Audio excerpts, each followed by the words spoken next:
Toda noite quando está pra terminar, deixa mais intensa a escuridão. O vento sopra frio e já não há lua, e tudo se esconde em densa sombra. Então, nestas horas eu posso confiar no que aprendi. A alegria vem quando a luz raiar. Toda noite tem seu começo e seu fim. Vou sorrir quando o sol chegar. Quanto mais escura for a noite, quanto mais o tempo se estender, mais e mais eu ponho a fé em Cristo. Sei que um dia vai aparecer. Quanto mais a névoa aumentar, quanto mais a dor me atingir, mais e mais eu creio na promessa, o meu Senhor virá. Vou sorrir quando o sol chegar.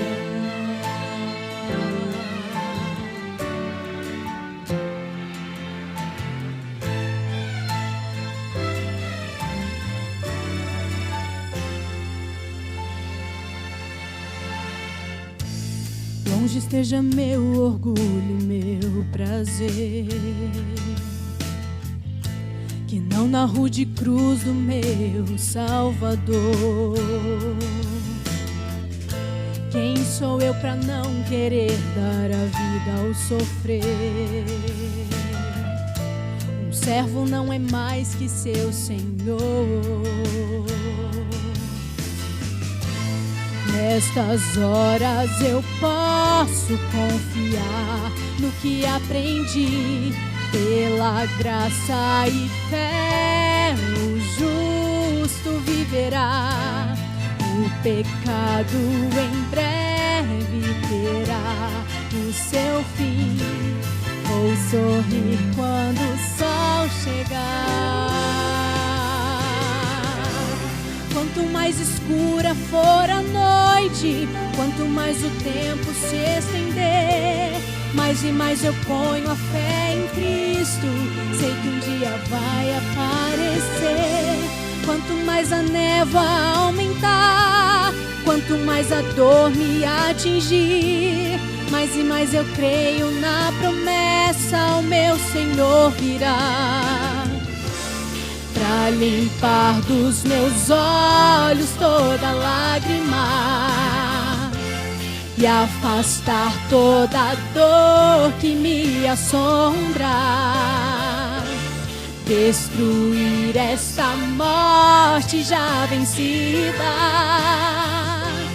e soprar em meu peito a vida.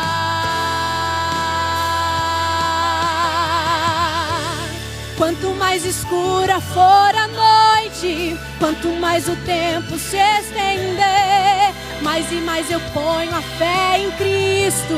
Sei que um dia vai aparecer. Quanto mais a névoa aumentar, quanto mais a dor me atingir, mais e mais eu creio na promessa, o meu Senhor virá. Vou sorrir quando o sol chegar.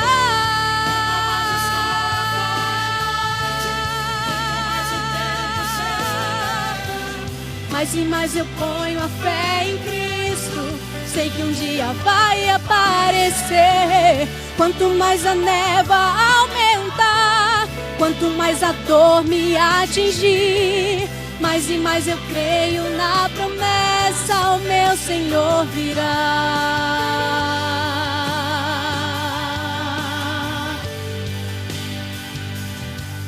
Vou sorrir quando o sol chegar.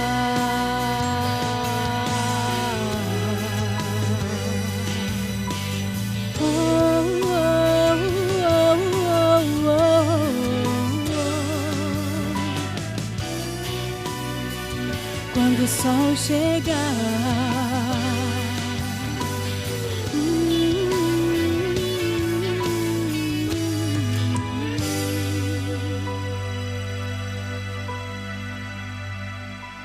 Amém.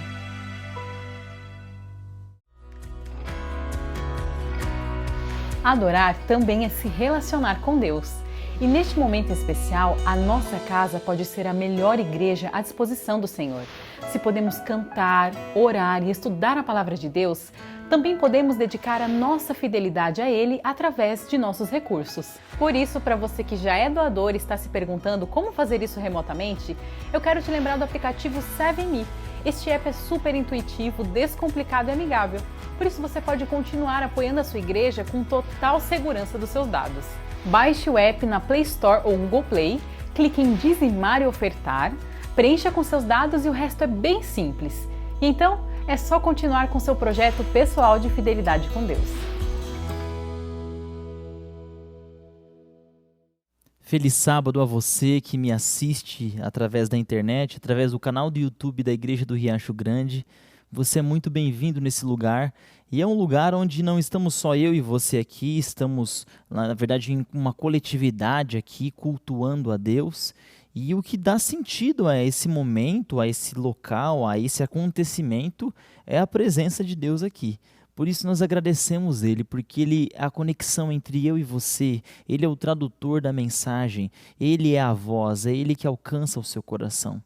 Por isso, nesse momento, antes de lermos a palavra de Deus, eu quero convidar você a sinceramente abrir o seu coração, pedindo para que Jesus Cristo nos conduza no entendimento da palavra de Deus. Você aceita? Então ore comigo. Grandioso Deus, nós pedimos, Senhor, que, por favor, nos ajude a compreender a Tua palavra. E que hoje, nesse sermão, possamos dar mais um passo em direção ao Senhor, ao Teu conhecimento, em quem o Senhor é, e que nós possamos habitar ali, que possamos crescer nesse lugar, que possamos nos desenvolver para a Tua honra e Tua glória e para a nossa felicidade também, em nome de Jesus. Amém. Bom, hoje o título do sermão é Adultecer na Fé. Com adultecer, quero dizer amadurecer, tornar-se adulto mesmo, mas na fé. Tornar-se adulto na fé. É isso que eu estou querendo dizer para vocês. Esse é o título do meu sermão e essa é a minha proposta para você enquanto você me ouve. E o nosso texto base se encontra no Evangelho de João, capítulo 10, a partir do verso 17. Lemos assim: Por isso o Pai me ama. Por isso. Porque eu dou a minha vida para a reassumir. Ninguém a tira de mim, pelo contrário, eu espontaneamente a dou. Tenho autoridade para entregar e também para reavê-la. Este mandato recebi do Pai. Que texto maravilhoso! Um texto maravilhoso porque declara aqui para a gente alguma coisa da relação entre o Filho e o Pai, Jesus e Deus o Pai. E quando eu olho para essa relação entre o Pai e o Filho, né, Deus e Jesus, eu fico pensando nessa nossa dinâmica relacional entre pais e filhos. Você que é pai e você que é filho, você que tem filhos, né, e você que tem pai. Essa relação que nós temos, essa vida que compartilhamos juntos, as conexões que nós criamos e as histórias que desenvolvemos caminhando lado a lado ou então às vezes distantes um dos outros, né? E hoje eu gostaria de perguntar para você, o que é um filho feliz? Como a gente pode definir a felicidade de um filho? O que um filho precisa ter, ser, ou onde ele deve estar para ser feliz? Já parou para pensar nisso? O que vai fazer o seu filho feliz? Porque eu acho que você quer que o seu filho seja feliz, né? Eu acho. Supostamente. Você deveria querer que ele fosse feliz. Mas como que ele vai ser feliz? Vai ser conseguindo alcançar e realizar todos os sonhos dele? É assim que ele vai ser feliz? Será que ele vai ser feliz se você privar ele de experiências traumatizantes ou traumáticas? Será que ele vai ser feliz se você proteger ele de todos os infortúnios, desafios e inconveniências dessa vida? É assim que você acha que ele vai ser feliz? Você acha que ele vai ser feliz se você poupar ele da dor? Você acha que ele vai ser feliz se você deixar ele fazer tudo o que ele quer? Tudo o que ele bem entender, tudo o que ele desejar? Bom, é claro, você sabe disso, eu não preciso nem dar sequência nesse discurso, que você já sabe que tudo que eu falei aqui agora não está certo, né? E a vida demonstra pra gente que muito mais funciona do que se entregar ao próprio desejo ou realizar sonhos é a resiliência. A resiliência parece trazer mais felicidade, viu? Sabe, a capacidade de entrar em contato com o contraditório e ao mesmo tempo não se quebrar, não se destruir, não se desfazer. Parece que isso funciona mais para a vida adulta. Funciona mais para a vida adulta saber recomeçar quando perdeu, saber perder, saber reconhecer que você é alguém normal, uma pessoa comum, uma pessoa ordinária, que está ali dentro da média. E a média não ruim, a média está ali, tá bom, né? E tá tudo ok, e não se frustrar demasiadamente a ponto de perder a vida, isso parece funcionar mais para a vida adulta do que essas outras coisas que eu disse previamente. Mas se a gente quer saber como a gente pode fazer nossos filhos felizes, a gente tem que olhar para o filho dos filhos. A gente tem que olhar para o pai dos pais, para a relação pai e filho mais referencial que nós temos, que é a relação do pai com Jesus. E nós vemos aqui nesse texto de João capítulo 10, a relação, e Jesus fala assim, olha, é por isso que o meu pai me ama, viu? Olha aqui, é por isso que o meu pai me ama, porque eu dou a minha vida para retomá-la. Ninguém tira de mim, eu dou voluntariamente, espontaneamente, porque eu quero. A primeira coisa que a gente entende aqui desse filho Jesus Cristo, esse filho era obediente.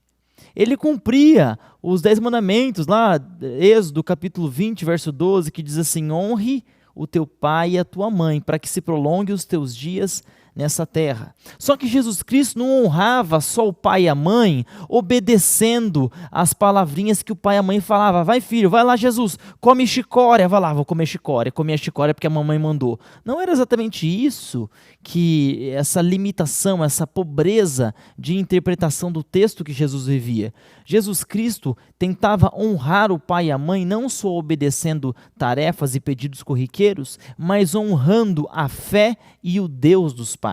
E aqui eu deixo a primeira dica para os filhos. Se você quer realmente cumprir os 10 mandamentos e honrar o teu pai e tua mãe, não é só não responder eles, falar uma palavra torta para o seu pai ou para sua mãe.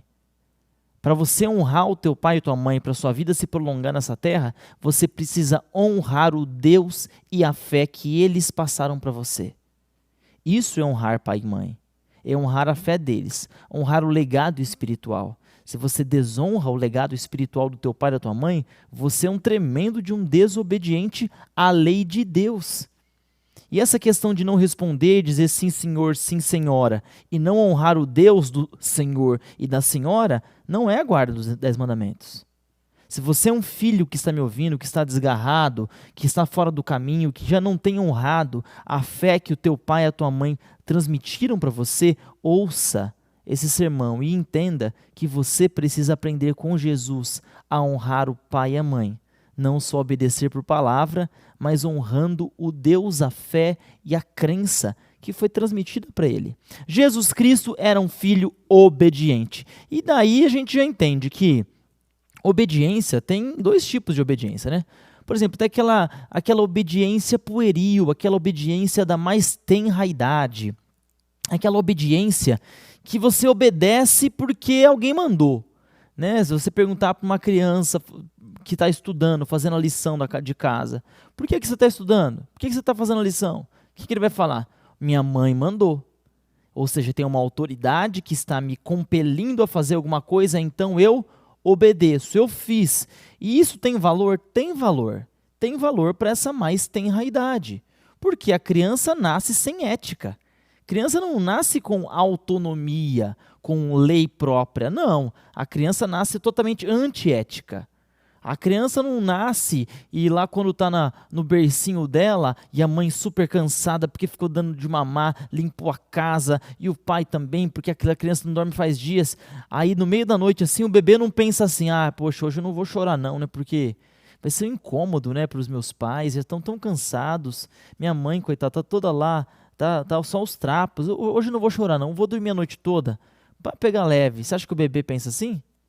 Você acha que o bebê, no meio de uma festa, de um casamento, de um lugar bem formal, ele pensa assim, nossa, eu não vou vomitar no vestido da minha mãe, não, porque eu acho que é deselegante, o ambiente pede um comportamento diferente, eu acho que eu vou controlar. O bebê não é assim. O bebê, ele é só desejo, ele é só vontade, ele quer comer, senão como ele vai gritar, e se ele pudesse, ele te engolia, porque ele é só desejo, e aí então entra um negócio que a gente chama de educação. O pai, a mãe vai falar para o filho, vai ensinar ele, agora não pode isso. Agora não é hora disso. Nisso não se mexe, existe risco ali. Olha, com as pessoas, agora te recebeu o presentinho, vá lá e diga obrigado, ensina gratidão. Você vai ensinando cada padrão ético, porque aquela criança é uma folha em branco. Por isso que esse aspecto da coerção, de compelir a criança a fazer uma coisa que ela nem sabe se é boa ou não ainda, é muito importante. É muito importante. A gente fala, não pode obrigar a criança a fazer. Mas se você não ensinar para ela, quem que vai ensinar? Vai deixar os lobos criarem seu filho? Alguém tem que ensinar, diga obrigado. Alguém tem que ensinar, coma, feijão faz bem para a saúde. Alface, nossa, faz muito bem uma salada. Criança, vamos comer um brócolis. O brócolis, por quê, pai? Eu não gosto de brócolis. Eu preferia a batata frita. Porque eu experimentei os dois, a batata frita pareceu mais interessante. O meu desejo, o meu paladar diz que é mais interessante. Mas o pai sabe que se deixar a criança comer muita fritura, que essa criança vai ficar obesa e no longo prazo a vida dela está comprometida. Então é melhor dar um brócolis, ou seja, isso é educação. Se coloca limites para não tornar essa criança um imbecil. Essa criança um pária na sociedade, alguém que é insuportável. Crianças mimadas vão dar muito problema no futuro. Porque não foi ensinada ética, não foi ensinada moral, não foi ensinado limites. É simples isso, é simples. Se o mundo fosse feito só de mães e de pais, daria certo mimar os filhos, porque a gente ia sempre perdoar, sempre relevar. Só que quando ele crescer, seu filho crescer, ele vai ter que conviver com a sogra dele. Ele vai ter que conviver com o cunhado, com o patrão, com o auditor do imposto de renda dele. E ninguém vai ter dosinha dele. Ninguém vai mandar ele para o conselho. A escola até manda para o conselho e passa uma criança que não sabe das coisas. Mas na vida não tem recuperação. Na vida não tem conselho. A vida é assim. Por isso que é importante ensinar. E a gente aprende que Jesus era obediente. Tinha esse aspecto da coerção, obediência por coerção, a obediência da criança. Mas na vida de Jesus, e nesse texto de João, nós observamos uma obediência superior, que é a obediência do adulto. Porque Jesus Cristo, ele dá a vida dele, não dá? Mas ele dá porque ele quer. Ele não dá a vida porque o pai falou, Jesus Cristo, vai lá, estou te mandando, por favor, não queira que eu fale grosso com você hoje, hein? Vou repetir, Jesus, vou repetir aqui, Jesus. Já disse para você descer, ir lá morrer pelo pessoal. Quanto tempo que eu estou te mandando, Jesus? Aí Jesus pega a mochila dele e desce para a terra, chega aqui, conversando com os discípulos, e os discípulos falam, nossa, mas por que você tem que morrer lá na cruz? O negócio está meio fora de moda isso aí, não vai pegar legal para você isso aí. Tá ruim. Jesus fala, então, rapaz, é que meu pai tá enchendo minha paciência, não para de falar no meu ouvido que eu tenho que morrer por esse pessoal aí. Eu, tá bom, eu vou lá, pega a cruz, ruim, sabe, com cara feia, com beiço, o beiço escorre enquanto a cruz é carregada. Jesus não fez assim. Jesus, ele fez porque ele queria. Jesus deu a vida voluntariamente, espontaneamente a dor. Ninguém tira de mim. Ninguém está me obrigando e ninguém vai tirar. Eu faço isso porque, como Hebreus 12, verso 2 diz, eu vejo prazer nisso, eu tenho prazer nisso. Aí a gente aprende a obediência por convencimento. Jesus se convenceu de que aquilo era bom, de que eu vou fazer o que eu tenho que fazer, não como uma criança que por um período precisa fazer o que tem que fazer porque o pai mandou, sim, tem que fazer porque o pai mandou, mas se torna maduro, vai adultecer, e aí então ele vai fazer porque ele ama, porque ele gosta, porque faz sentido para ele, e porque ele está afim. Mas esse processo de fazer o que tem que ser feito porque se gosta e porque se quer, ele precisa nascer da afirmação do desejo e da opinião dessa criança. Se a gente não deixa bem claro para a criança que a opinião dele importa e é responsabilidade dele decidir, como que essa criança um dia vai decidir servir a Deus? Se ela é simplesmente um mero refletor do pensamento alheio e não consegue por si só fazer a curadoria, fazer a separação do que ela quer e do que ela não quer, então decidir, fazer exercício do arbítrio, fazer exercício da vontade. Porque às vezes a gente começa a tolir muito as crianças, não deixa elas decidirem as coisas. A gente decide tudo porque tem medo que eles tomem decisões erradas. E essa criança, em algum momento, ela precisa começar a decidir. Ela precisa começar a ter a opinião dela, a ter o gosto dela validado. Eu posso ter um gosto. E se eu tiver um gosto um pouco diferente do meu pai, eu não serei execrado, massacrado, eu não serei cancelado, só porque eu penso um pouquinho diferente nesse momento. Quando a gente cria um ambiente tóxico, um ambiente onde o indivíduo que está se desenvolvendo, ele não tem a liberdade de opinar, ele não tem a liberdade de expressar ali a sua opinião ou a sua percepção da vida, esse indivíduo ele começa a se fechar a tal ponto de que os pais não têm mais acesso à vida deles. E esse indivíduo ele não permite mais que o pai ou que a mãe participe da vida dele, porque a mãe e o pai achariam um absurdo a vida dele, porque a vida dele é um horror, ele toma muitas decisões erradas, ele está tudo totalmente errado, então por que eu vou deixar meu pai participar da minha vida? Não, porque ele vai se incomodar, eu também vou me incomodar, então sabe o que eu faço? Eu vou ver uma vida dupla, bem na cara do meu pai, uma vida dupla. Meu pai acha que eu sou uma coisa, mas eu sou totalmente outra coisa. Então essa duplicidade de vida geralmente nasce de um ambiente repressor, onde não existe liberdade para a expressão de opiniões que nem imorais são só opiniões, são só gostos que precisam ser validados. Em algum momento isso precisa ser validado. Eu, no Oriente Médio, aprendi o conceito de shame and honor, de vergonha e honra, que é um conceito muito presente na cultura, não só do Oriente Médio, mas de todo o Oriente, de toda a parte leste do mundo. Conceito de vergonha e de honra. E esse conceito de vergonha e de honra, ele vai regendo os comportamentos, não só da fora de casa, mas dentro de casa também. Dentro de casa. Então, o pai e a mãe não se preocupam com o que a criança sente, o que o adolescente sente, com esse adulto sente ou quer, ou qual seja a opinião dele. A única preocupação é, isso está trazendo vergonha para a minha família? Isso está trazendo desonra para a minha família? Então, isso aí a gente não admite. Então, isso vai trazer honra? Isso a gente admite. É muito simples. Se o negócio traz desonra, aquilo é abominável. Só que o ser humano não é tão simples assim. O ser humano é 50 tons de cinza, gente. O ser humano é um negócio complicado, entendeu? O ser humano ele tem variações de ser que são infinitas. E o ser humano nem sempre cabe nessas nossas definições muito simplistas de viver a vida. Não é tão simples assim. Por isso que é muito complicado para uma menina crescer num ambiente desse, onde ela não pode trazer vergonha, ela não pode trazer desonra para a família. E, na verdade, ela não importa se ela faz alguma coisa escondida. O importante é que não saibam, porque só vai ser vergonha se souberem. Só vai ficar feio para mim na igreja se as pessoas lá na igreja souberem que aconteceu isso comigo lá naquela festa, ou naquele final de semana, ou naquele acampamento. Se não souberem, não dá nada, porque o importante é só evitar o vexame, o bafão, a coisa feia, pública, a vergonha que a minha mãe vai ter de mim, se souberem.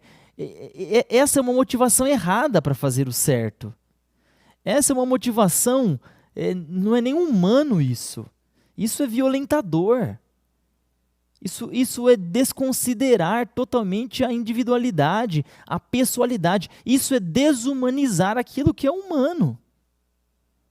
Quando, na verdade, os lares, principalmente cristãos, deveriam ser lugares de acolhimento. Sim, de orientação do que é correto, mas de acolhimento. Quando alguém entende que não será acolhido só porque pensa em X ou Y, aquela pessoa entende que não pertence mais àquele lugar. Ou seja, aquela casa não tem mais influência sobre aquele filho, porque criou-se uma cisão tão grande que parecem dois povos, parecem estranhos agora. A gente aprende que a coisa mais importante na vida do cristão é a conversão da vontade. Não adianta falar para um adulto que ele tem que ir na igreja, que ele tem que devolver o dízimo, que ele tem que ser fiel, que ele tem que pregar o evangelho, que ele tem que isso, que ele tem que. Não adianta tem que para adulto. Você tem que convencer ele. Ou você, ou Deus, o Espírito Santo, ou ele mesmo, de alguma forma ele tem que se convencer de que aquilo é o certo a se fazer. E nesse processo de convencimento que o Espírito Santo que realiza, na verdade, vai conduzir a gente, ele convence a gente e ele dá prazer em nós, ao fazer aquilo que tem que ser feito. E nesse processo a gente descobre prazeres na lei de Deus que a gente não descobria antes. Tem gente que acha que amadurecer espiritualmente é parar de fazer as coisas antigas que eu fazia da igreja. Não, porque minha mãe falava pra gente que não podia fazer isso no sábado, não podia nem comer ali num restaurante, não podia nada. Agora eu sou maduro espiritualmente. Eu amadureci, eu adulteci espiritualmente. Agora eu vou, compro coisa no sábado, não tem isso, você bobeira. Isso não precisa ser tão radical assim. Tem gente que pensa assim. Mas, na verdade, essa pessoa não está amadurecendo, ela está se apostatando. Porque amadurecimento espiritual consiste em continuar fazendo o que deve ser feito. Mas agora, não porque minha mamãe disse, mas porque eu quero. Porque voluntariamente eu faço. Porque eu de mim mesmo dou. Porque eu decidi. Além disso, eu tenho prazer nisso que eu estou fazendo. Eu tenho o prazer de vir na igreja, eu tenho o prazer de devolver meu dízimo, eu tenho o prazer de falar de Jesus para as pessoas, eu tenho o prazer de amar, eu tenho o prazer de perdoar, eu tenho o prazer em viver em comunidade, eu tenho o prazer de viver abençoando as pessoas. E ninguém precisa me obrigar a isso. Essa é a verdadeira conversão e esse é o impacto mais profundo que o evangelho pode ter na vida de uma pessoa. Hoje eu gostaria de terminar aqui com vocês esse discurso, dizendo que Jesus um dia disse assim: por isso é que meu Pai me ama. Por quê? Porque eu dou a minha vida para retomá-la. Ninguém a tira de mim, mas eu a dou pela minha vontade, é espontâneo. Por que Deus nos ama? Por que Deus aprecia a nossa vida? Porque a gente faz porque a gente quer. Esse é o valor da relação entre um Deus todo-poderoso e uma criatura que tem arbítrio, livre arbítrio. E usa esse livre arbítrio para amar um Deus que ele poderia odiar. Usa esse livre arbítrio para amar os outros que ele poderia competir. Usa esse livre arbítrio para adorar um Deus que ele poderia ignorar. Se você quer dar algo para Deus hoje, seja lá o que for, dê espontaneamente. Com certeza, Ele vai ficar muito feliz, um pai muito feliz. E você, um filho muito feliz, porque filho que faz as coisas por obrigação, nunca é feliz. Feche seus olhos e ore comigo. Grandioso Deus, pedimos que o Senhor nos ensine a sermos filhos melhores, filhos que não obedecem só por obrigação, por coerção, mas filhos que obedecem por convencimento próprio, por concordância, por consonância à vontade do Pai, por amor à vontade do Pai, porque queremos te agradar, porque queremos colocar um sorriso no teu rosto, e o sorriso no teu rosto, Senhor, coloca um sorriso no nosso rosto. Senhor, por favor, nos ajude também a sermos bons pais, conduzindo, dando o exemplo e ensinando um Deus ao qual essas crianças um dia possam honrar a nossa fé e aquilo que ensinamos para eles. Nós oramos porque acreditamos que o Senhor nos ouve e assinamos essa oração em nome de Jesus. Amém.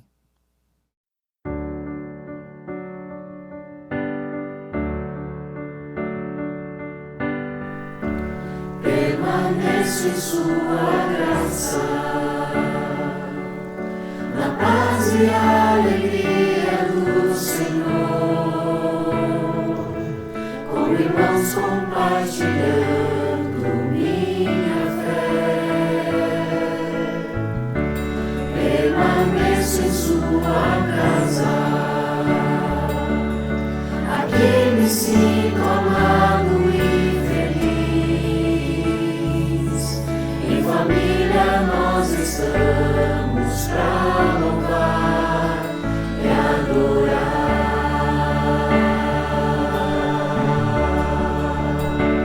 Eu te adoro, Senhor, Criador, só a ti eu darei meu louvor. Sou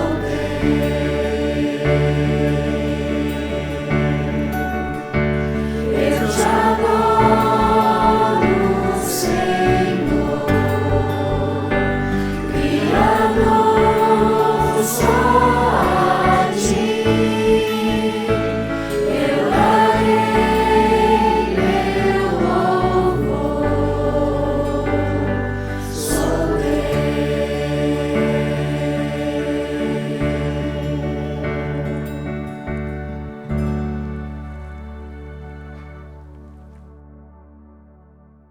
O culto acabou, mas agora inscreva no nosso canal e faça parte na nossa igreja virtual.